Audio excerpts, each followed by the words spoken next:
Yes guys, this is Nearly Last and welcome. In this video what we're going to be talking about is the KARMA-45 and my experiences from the first weekend of the beta in regards to SMGs. Now, for me personally, the KARMA-45 did top the bill out of the SMGs that I actually played with. Now, a lot of people might argue that the FHR-40 was the more dominant one. That was a very, very good weapon overall as well. ERAD I actually quite enjoyed using as well. I thought that was pretty good.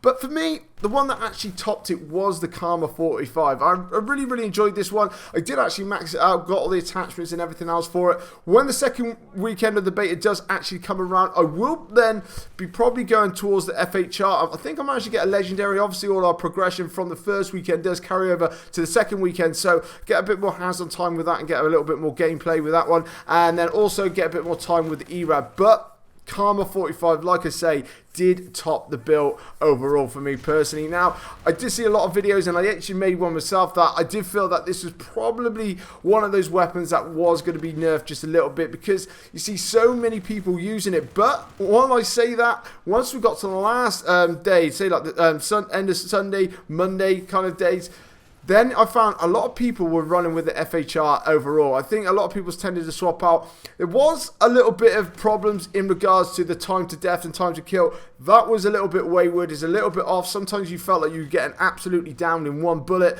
when realistically, when you actually watch the kill cam, it was 3 to 4 bullets that you were actually dying by. So it was a little bit off. There was something a little bit strange in the way things were actually working. Hopefully, in the second weekend of the beta, we're not going to be having those kind of problems, so we can get a proper feel for exactly what these weapons are feeling like. But like I say, the KARMA-45 did actually top the bill, and be interesting to see what the variants are like with this particular one. I didn't get any variants for this particular weapon whatsoever, so with the base weapon, as you've seen in these particular gameplay clips, is the one that I'm actually using. Now, for the class setup for these clips that I like to actually use, after having a little bit of a mess around, I did actually try it in a stealth class.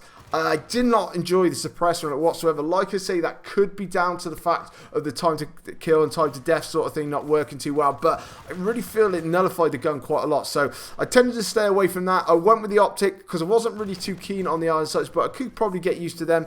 Then for my first proper attachment, we have got grip. Then I use quick draw as well, and also stock. Now, obviously with grip, this gun did kick just that little bit, and I definitely want to try and get those bullets on target. Rushing around, quick draw always helps with that. And then I wanted to go with stock as well, because with stock, with Black Ops 3, I've got it on all of my SMG classes, because in Black Ops 3, with stock, it works exceptionally well. Now, I was quite expecting it to be the same, but I must say that I feel that, you know, it's a lot slower in ADS when you're aiming and going around corners. I really, really do. I don't feel it's quite as powerful as what it is in Black Ops 3, but saying that, I still feel that it worked really, really well. Now, I didn't bother going with the secondary. I didn't bother going with a lethal. I did actually go with the tactical, and that was a personal radar, mainly because I was rushing. Now, as soon as I got up into the enemy spawns and things like that, I could activate that radar, work out what people are, and hopefully just rush in there and gun them down. Now, for the perks, I went with Ghost. That is mainly, like I say, to do with flanking. I just want to get around into particular points without being located, because the UAVs were absolutely crazily being spammed like no end. So I felt that was a lot better to try and get around into people. Then had Tracker as well. I felt Tracker was very, very good to be using. And also with Tracker, I found that quite interesting, the fact that it counters dead silence. That's very interesting as well. And then for perk number 3, we have got Pinpoint as well. Now, you can swap out a little couple of things if you so wish.